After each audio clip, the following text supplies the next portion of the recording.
The severe amount of combination play through the middle and intensity from Flick's team looks to me like a place perfectly suited for Dani Olmo to thrive. Since I made that video, Dani Olmo has been insane for Barcelona. Linking up with Pedri, firing off shots, fighting back on defense even. It's very clear why Hansi Flick wanted him so much, and there's a few reasons to believe that Dani could be Barcelona's answer this season to most of their problems. The first one to me, obviously, is him being the key to their attack. There were a few times last season and many years before where the team would struggle, especially against low blocks, to work together and facilitate something, fight through that defense. When the side had Messi, they could throw the ball to him and hope. Then it was Dembele trying to fire in crosses to Piqué and Luuk de Jong, and then last season it was really nobody. At times there was Lamine and then Pedri, but there was no real consistent guy. But now the entire team is coming together and doing it, and Dani Olmo is one of the main reasons for that. Dani Olmo, even just from 4 matches, is very clearly one of the keys to this team linking up well in the final third.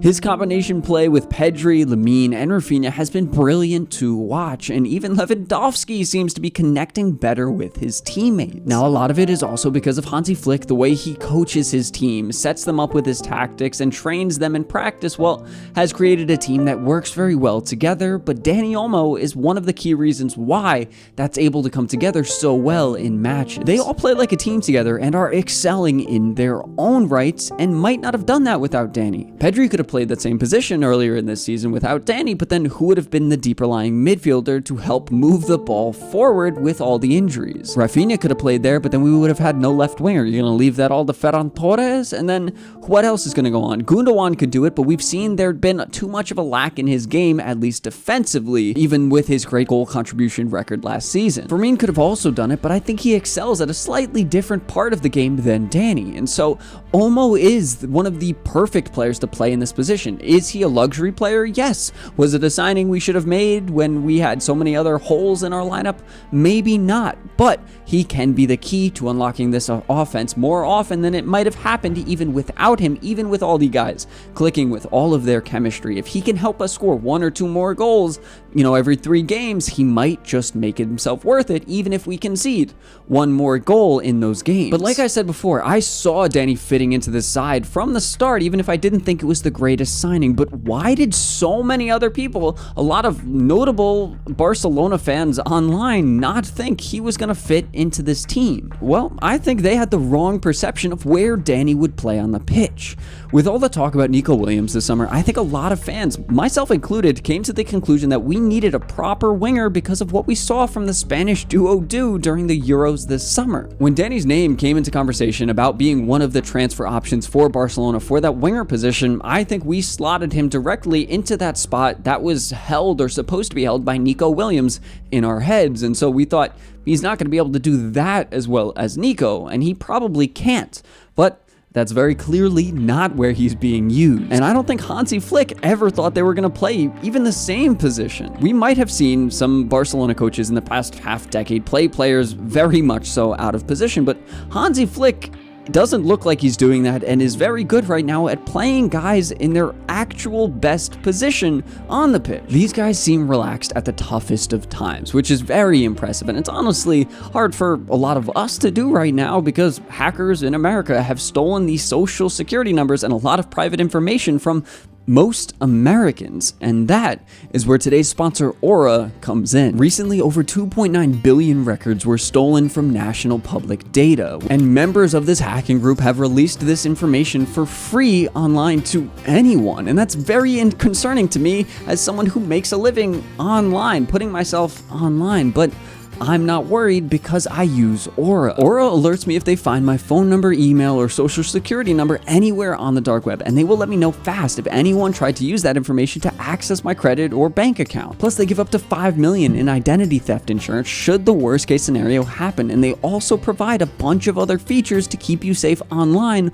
all inside one app. So you can go to my link, aura.com/RobbieLou, for a 14-day free trial, and that'll give Aura enough time to find if any of your information has been exposed on the dark web, and hopefully enough time for Pedri to return from this international break injury-free. I highly recommend you do this right now because National Public Data is not going to do anything to help you, so take the first steps in future prevention of you and your family's safety online. I'm not going to leave myself vulnerable to any more data breaches, and if you don't want to either, go to my link at aura.com/RobbieLou for a 14-day free trial. Now, back to the video. It's truly remarkable how well these guys are clicking right now, and a lot of it has to do with Danny operating in the middle, but more importantly to me is an ability that Danny has that has gone under the radar so far. His leadership. Sure, he isn't exactly one of the captains, as we've seen actually Rafinha step up during the coin toss to stand next to Ter Stegen at the beginning of matches, but Dani Olmo speaks with a presence on the pitch and commands a presence on his pitch that is not only very visibly loud, but he's actually listened to, or it seems like he's listened to on the pitch, unlike honestly, Gundogan. Gundogan was a guy that a lot of players probably should have listened to, but for one reason or another, he didn't fit into this side. I think that's one of the reasons why no one really said goodbye to him when he left, except I think Balde commented on his Instagram post, that's about it. The guys didn't have a good relationship with him. They didn't like when he called out Ronaldo Araujo, even if I agreed with what he did. And so, Dani Olmo was doing very similar things to what Gundogan did, except they all listen to Dani Olmo, even if we're only 4 matches into this season. There's a fine line between complaining and yelling at your teammates and actually coaching your side from the pitch. We saw a little bit of that negative stuff from Lewandowski last season when he would complain a little bit and be upset when he didn't get the ball.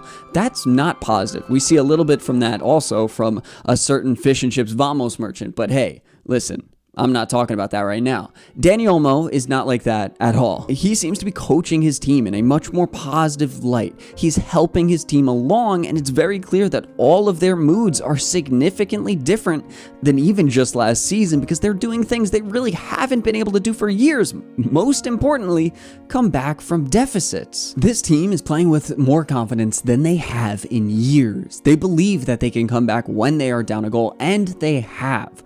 But even more important than that, honestly, is the balance that Dani Olmo brings to this side. Our midfielders right now have a wonderful understanding of where to be to most excel to expose the defense. Dani Olmo and Pedri know where to be to balance the side out, make runs at certain points, drop back so the other one can go forward, and open up space for one another. It is truly remarkable to watch these two guys play together. It is something special that we haven't seen in years, and that's very exciting to witness live. One drops deep while the other comes short, and vice versa. All the while the other mid, Bernal before that Messi injury, and now Casero, well, they can also drop in between the lines of the center backs and allow for the fullbacks to spread wide and or both interiors to push up.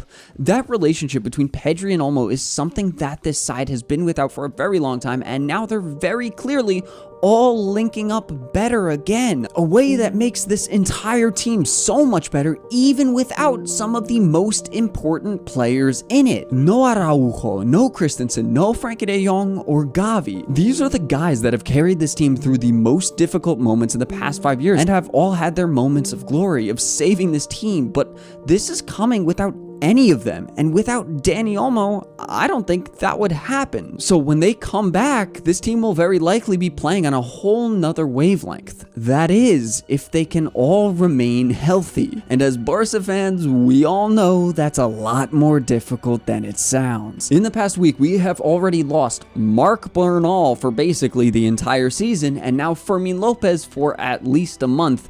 Knowing our training staff, it's almost certainly longer, and that's terrible to think about. And so that's dangerous for specifically Dani Olmo and Pedri. Pedri and Dani are very fragile, so losing that depth in the middle could be detrimental and lead to the overuse of those two, who have arguably been the most important players thus far. Now, there is some good news concerning the other guys who are injured. Gavi should be back in a couple weeks to a month.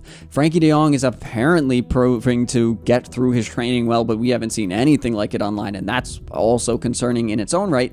Ansu Fati now is also supposed to be back in the next 2 weeks after this international break, and all of that can cover some of the minutes that we lost out on. Now, is it as a pivot? Not necessarily, but they can compensate a little bit. And I really want to focus on Ansu for a second here, because I haven't been the most positive toward him at all in the past few videos. But if I've learned anything from Hansi Flick in the past few weeks, it's that he knows what he's talking about when he says he likes a player, which is kind of what he said about Ansu. In theory, he could be a good deputy to Rafinha, hopefully take some minutes off Ferran Torres, and maybe even play centrally at times too. He could work well, and by all means, I want him to.